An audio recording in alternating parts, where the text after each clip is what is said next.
Tout individu utilise l'eau pour arroser sa sémence. Ainsi, tous les jours, le semeur utilise le sang de Jésus pour arroser et cacher sa sémence afin qu'elle ne soit dérobée par le diable. Lorsque l'Éternel révèle la récolte au semeur, celui-ci se réjouit pendant que le diable l'envie et cherche comment dérober, détruire sa sémence et mettre fin à sa vie.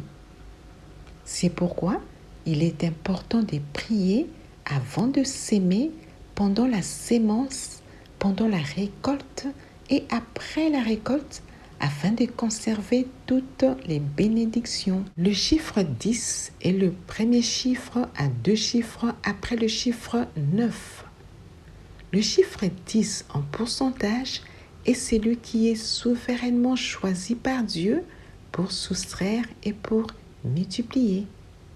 Dieu demande à l'homme de soustraire 10% de ses revenus pour donner ou pour aider, et Dieu multiplie par 10 les 10% que l'homme soustrait afin de le bénir au centuple.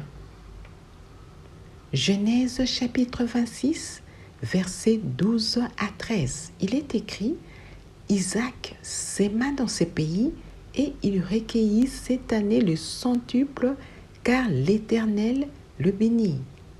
Cet homme devint riche et il alla s'enrichissant de plus en plus jusqu'à ce qu'il devint fort riche. Il est écrit: Isaac sema dans ce pays. Et dans un pays, il y a plusieurs lieux de semences de 10%, comme au sein de familles en difficulté, dans l'Église, au sein des centres, des charités, de santé, des orphelins, des personnes âgées, de veuves, etc., où Dieu demande à l'homme de s'aimer afin d'être béni au centuple et devenir riche, fort riche comme Isaac.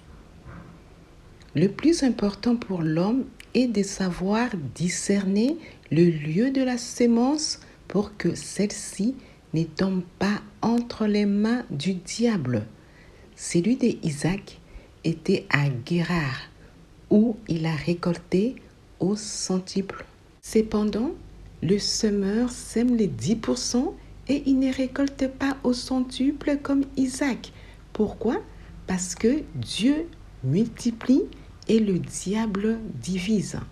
Pendant que Dieu promet de bénir au centuple, de donner à 100% à l'homme qui a sémé ou qui croit en lui afin qu'il se réjouisse de ses bénédictions, le diable vient s'intercaler entre Dieu et le semeur pour lui voler à tout prix les 99% de ses bénédictions pour les offrir à ses agents diaboliques.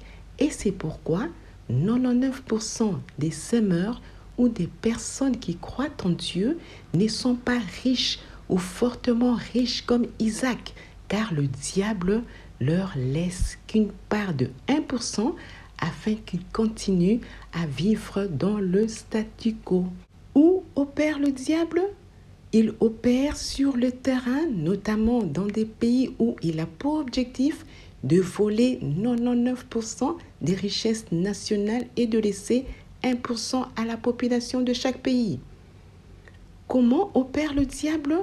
Il opère en suscitant des événements inattendus afin de dérober les 99% des richesses d'un pays, des semeurs, de ceux qui croient et adorent Dieu en esprit et en vérité, afin de les donner à ses agents diaboliques.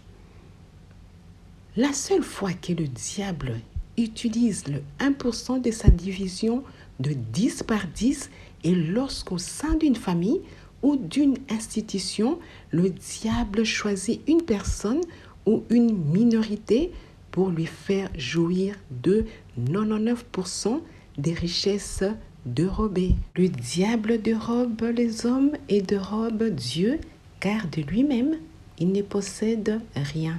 Jésus l'a prévenu à son peuple dans Jean chapitre 10, verset 10, que le voleur ne vient que pour dérober, égorger et détruire.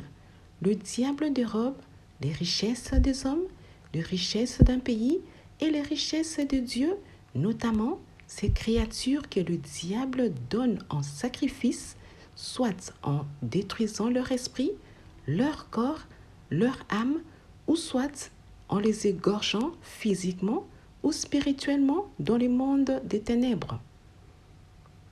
Les alternatives contre le vol diabolique, premièrement, répandre le sang de Jésus sur toutes les richesses existantes, c'est-à-dire sur les richesses humaines ou physiques, sur les richesses matérielles, sur les richesses financières, sur les richesses territoriales.